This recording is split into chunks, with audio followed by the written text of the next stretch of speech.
നമസ്കാരം. സമയം മലയാളം മൂവി റിവ്യൂയിലേക്ക് സ്വാഗതം. പഴയകാല മോഹൻലാൽ സത്യനന്ദിക്കാട് സിനിമയിലേക്ക് പുതിയ കാല ചലച്ചിത്ര രീതികൾ ചേർത്ത് വെക്കാൻ ശ്രമിച്ചാൽ എന്ത് കിട്ടുമെന്ന ചോദ്യത്തിനുള്ള ഉത്തരമാണ് ഹൃദയപൂർവ്വം കിട്ടിയേക്കുമെന്നത്. ഫീൽ ഗുഡും അല്പസ്വല്പം കോമഡിയും ഒക്കെ ചേർത്ത് എല്ലാത്തരം പ്രേക്ഷകരെയും തൃപ്തിപ്പെടുത്തുന്ന വിധത്തിൽ ഹൃദയപൂർവ്വം അണിയിച്ചൊരുക്കാൻ സത്യനന്ദിക്കാടിന് സാധിച്ചിട്ടുണ്ട്. ഗ്രാമീണതയിൽ നിന്ന് നാഗരികതയിലേക്ക് പറിച്ചു നട്ടിട്ടുണ്ടെങ്കിൽ കഥാപാത്രങ്ങളുടെ ഉള്ളിന്റെ ഉള്ളിൽ ആ ഗ്രാമീണത കൊണ്ടുവച്ചിട്ടുണ്ട്. മോഹൻലാലിന്റെ സന്ദീപും സംഗീത് പ്രതാപിന്റെ ജെറിയും ചേർന്നുള്ള കോമ്പിനേഷനുകളാണ് സിനിമയുടെ ഹൈലൈറ്റ്. ടോമിന് ജെറി എന്ന പോലെ സന്ദീപിനൊപ്പം ജെറി ഇണങ്ങി ചേർന്നിട്ടുണ്ട്. മോഹൻലാലിന്റെ സന്ദീപും സംഗീതിന്റെ ജെറിയും സംഗീതയുടെ ദേവികയും മാളവികയുടെ ഹരിതയുമാണ് സിനിമ മുഴുവനുള്ളത്. ഇവർക്ക് പിന്തുണ എന്ന പോലെയാണ് സിദ്ദിഖിന്റെ അളിയൻ മെക്കാനിക്കും ബാബുരാജിന്റെ കേണലും ലാലു അലക്സിന്റെ ജേക്കബും ജനാർദ്ദനന്റെ അമ്മാവനും സബിത ആനന്ദിന്റെ പെങ്ങളുമൊക്കെ ചെറിയ ഭാഗങ്ങളിലായി വരുന്നു. അതിഥി താരങ്ങളായി ബേസിൽ ജോസഫും അൽതാഫ് സലീമും മീര ജാസ്മിനും കൂടി വരുന്നതോടെ താരനിബിഡമെന്ന് തോന്നാവുന്ന ഫ്രെയിം ഹൃദയപൂർവ്വത്തിന് ഉണ്ടാക്കിയെടുക്കാൻ സാധിച്ചിട്ടുണ്ട്. ഇവരോടൊപ്പം റീൽസ് താരങ്ങളിൽ പലരുടെയും സാന്നിധ്യവും കൂടി ഉറപ്പുവരുത്തിയിട്ടുണ്ട്. പഴയകാലത്തെ മോഹൻലാലിനെയും അദ്ദേഹത്തിന്റെ മാനറിസങ്ങളും അയ്യോപാവം ഇമേജുകളുമൊക്കെ സിനിമയുടെ മുൻപോട്ടുള്ള പോക്കിന് വലിയ രീതിയിൽ സഹായിക്കുന്നുണ്ട്. ഹൃദയം മാറ്റിവെക്കൽ ശസ്ത്രക്രിയ കഴിഞ്ഞ് നട്ടപ്പുറത്തിനൊരു ചവിട്ടേറ്റ് ഇരിക്കാനാവാതെ നിൽക്കുകയും നടക്കുകയും വല്ലാതെ നടുവേദനിക്കുകയും ഒക്കെ ചെയ്യുന്ന സന്ദീപ് ഉണ്ടല്ലോ, അയാൾ നമ്മളാണെന്ന് ചിലപ്പോഴൊക്കെ തോന്നും. തിയേറ്ററിൽ ഇരിക്കുന്ന സീറ്റിൽ നടുവേദനയുമായി നമ്മളും അനങ്ങാൻ പേടിച്ചേക്കും. പടവുകൾ ഇറങ്ങുമ്പോൾ ശരീരം വേദനിക്കാതെ ഒന്ന് ചരിഞ്ഞ് കാലുകൾ വെച്ച് അഡ്ജസ്റ്റ് ചെയ്യും. നടന്നു തളർന്ന് വീട്ടിലെത്തുമ്പോൾ ഇരിക്കാനാവാതെ സോഫയിലേക്ക് ഇരിപ്പിനും കിടപ്പിനുമിടയിൽ അവസ്ഥയിലേക്കൊന്ന് വീഴാതെ വീഴും.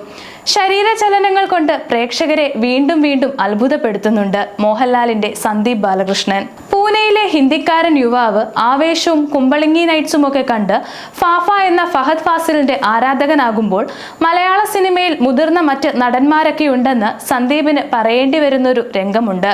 നോനോ ഫാഫ ഒള്ളി എന്ന മറുപടിയിൽ അവന്റെ സ്നേഹ സമ്മാനം തിരികെ കൊടുത്തു പോകുന്ന ആ സന്ദീപ് ഉണ്ടല്ലോ, അയാൾ യഥാർത്ഥത്തിൽ മലയാളത്തിലെ മുതിർന്ന താരമാണെന്ന് കാഴ്ചക്കാരന് തിരിച്ചറിയാൻ സാധിക്കുന്നുണ്ട്.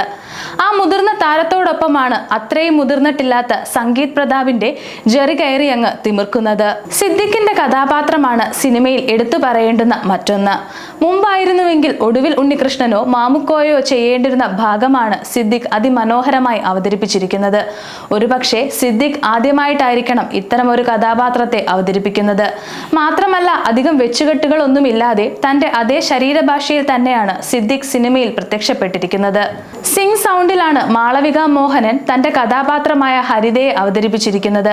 മലയാളം പൂർണ്ണമായും വഴങ്ങാത്ത പൂനെയിൽ ജനിച്ചു വളർന്നൊരു യുവതിയുടെ സംഭാഷണ രീതി പ്രേക്ഷകരിലേക്ക് എത്തിക്കാൻ മാത്രമല്ല മലയാളത്തിന് പുറമെ ഇംഗ്ലീഷും ഹിന്ദിയും ഒഴുക്കോടെ സംസാരിക്കുന്നതാണ് ഹരിത എന്ന കഥാപാത്രം എന്നതിനാൽ സിംഗ് സൗണ്ട് സിനിമയിൽ പ്രയോജനകരമായിട്ടുണ്ട്. മനു മഞ്ജിത്ത് എഴുതിയ മലയാള ഗാനങ്ങൾ പതിവ് സത്യനന്ദിക്കാട് ചിത്രങ്ങളിലേതുപോലെ മനോഹരമായ വരികളാണ്. സിദ് ശ്രീറാമും CP ചരണും മാത്രമല്ല ആദ്യമായി സിനിമയ്ക്ക് വേണ്ടി ഗാനമാലപിച്ച നവനീത് ഉണ്ണികൃഷ്ണനും തങ്ങളുടെ വ്യത്യസ്തമായ ശബ്ദങ്ങൾ കൊണ്ട് ഗാനങ്ങളെ ശ്രദ്ധേയമാക്കിയിട്ടുണ്ട്. സിനിമയിലുള്ളൊരു ഹിന്ദി ഗാനം രാജ് ശേഖറാണ് രചിച്ചത്. മധുശ്രീയാണ് ഈ ഗാനം ആലപിച്ചത്. ജസ്റ്റിൻ പ്രഭാകരനാണ് സംഗീതം നൽകിയിരിക്കുന്നത്. പൂനെയിലെ ഹിന്ദി ഗാനരംഗം കാണുമ്പോൾ മലയാള സിനിമയല്ല ഹിന്ദി ചലച്ചിത്രമാണ് കാണുന്നതെന്ന തോന്നൽ പ്രേക്ഷകർക്കുണ്ടാക്കും. അത്രയും സമ്പന്നമായാണ് ആ രംഗങ്ങൾ ചിത്രീകരിച്ചിരിക്കുന്നത്. ആദ്യത്തെ ചെറിയ ഭാഗങ്ങൾ കൊച്ചിയിലാണെങ്കിലും ബാക്കി സിനിമ മുഴുവൻ ചിത്രീകരിച്ചിരിക്കുന്നത് പൂനെയിലാണ്. കഥയ്ക്കനുസരിച്ച് പൂനെയുടെ മനോഹാരിത ഹൃദയപൂർവ്വത്തിലേക്ക് ആവാഹിച്ചിട്ടുണ്ട്. കെ രാജഗോപാലാണ് ഹൃദയപൂർവ്വം എഡിറ്റ് ചെയ്തിരിക്കുന്നത്. അനു മുത്തേടത്താണ് ക്യാമറ ചെയ്തിരിക്കുന്നത്. അഖിൽ സത്യന്റെ കഥയ്ക്ക് സോനു TP ആണ് തിരക്കഥയും സംഭാഷണവും എഴുതിയിരിക്കുന്നത്. പല രംഗങ്ങളിലും കവിത തുളുമ്പുന്നത് പോലെയുള്ള സംഭാഷണങ്ങൾ സോനു TP എഴുതിയിട്ടുണ്ട്. ഹൃദയപൂർവ്വത്തെ ഹൃദയത്തോട് ചേർത്ത് വെക്കാൻ ഈ ഘടകം കൂടി സഹായിച്ചു.